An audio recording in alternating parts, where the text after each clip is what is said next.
nilagay siya. Ayan si Baby Sia. Kapal ng buhok. Mali yung sabi ni Tita Mami, makapal daw ang mukha. Oo, bakit yan natin? Hindi ka makapal ang buhok. Oo nga, makano yung buhok. Di ba natin pa ipunin? Hindi, sabi nung nurse, once na nilabas siya dyan, hindi na siya makapasok ng nursery. Kasi ano eh, merong ano, Oo. baka mamaya. Oo, bukas daw po pwede na. Ilalabas na siya bukas. Pwede siya, Punta pwede ulit siya tayo ilabas. bukas. Punta ulit tayo bukas. May pasok ako. Ano na lang, sa Wednesday. Siya yung sipa-sipa sa siya ni Mama. Wala na sisipa nga isa dyan ni Mama.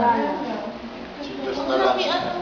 Si Mama, 3 point ang... si Mama na maninipa ngayon. Ang laki niya no, Randy. Tutulog siya.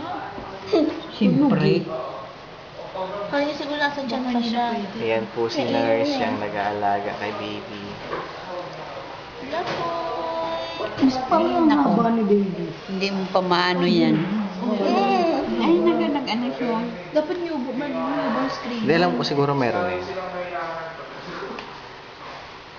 Hindi ko dala yung cellphone ko. Napicture ako sana. Oo, ang sarap nito.